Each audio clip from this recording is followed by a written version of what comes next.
Allah yang cinta pada kebaikan dan kebenaran, yang selalu mengharapkan ridha Allah. Alhamdulillah, kembali Allah pertemukan kita dalam majelis yang mulia ini. Bertemunya kita, berkumpulnya kita, satu maksud tujuan saja, sama-sama mencari, mengharapkan keridhaan Allah. Dengan apa? Dengan mengkaji ayat-ayat Allah, Al-Quran dan Sunnah Rasul, dan juga tentunya dengan bersilaturahim. Karena itu, pastikan semua kegiatan aktivitas yang kita lakukan, niatkan betul-betul untuk ibadah kepada Allah. Karena hidup dan kehidupan ini tidak ada arti dan nilainya kecuali betul-betul kita gunakan untuk ibadah kepada Allah. Wa ma khalaqtul jinna wal insa illa liya'budun. Tidak ciptakan jin dan manusia, kata Allah, melainkan hanya untuk beribadah kepada Allah Subhanahu wa taala.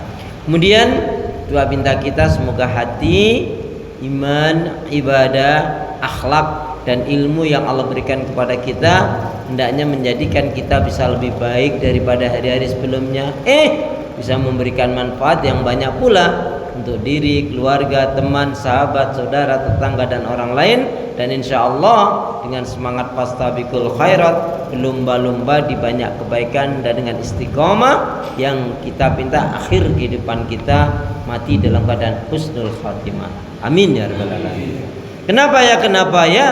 Karena muslim-muslimah yang baik hatinya, imannya, ibadahnya, akhlaknya dan ilmunya, insya Allah muslim-muslimah yang baik hatinya, imannya, ibadah, akhlak dan ilmunya, insya Allah jiwanya tenang dan tentram walaupun tabungannya banyak.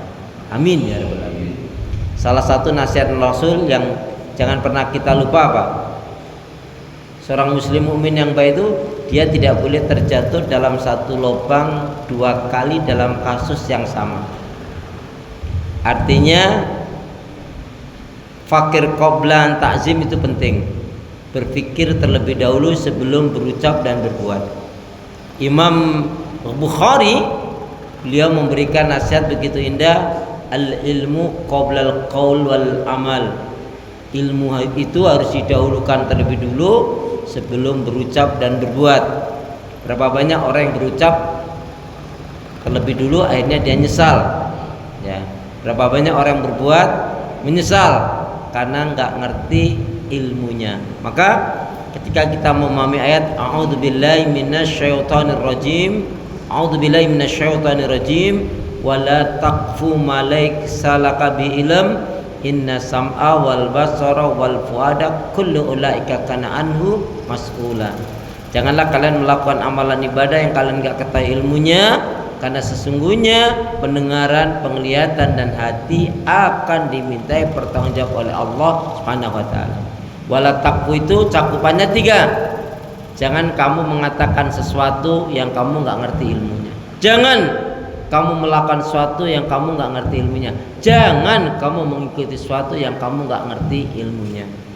Kemudian salah satu sifat seorang muslim mukmin yang baik adalah yang senantiasa mengintrospeksi diri terhadap apa yang telah dilakukan, yang sedang dilakukan, dan yang akan dilakukan, sehingga bertambahnya umur, berlalunya waktu dan hari, bergantinya bulan dan tahun, maka bertambah pula meningkat ibadahnya, cintanya, syukurnya, takarubnya kepada Allah.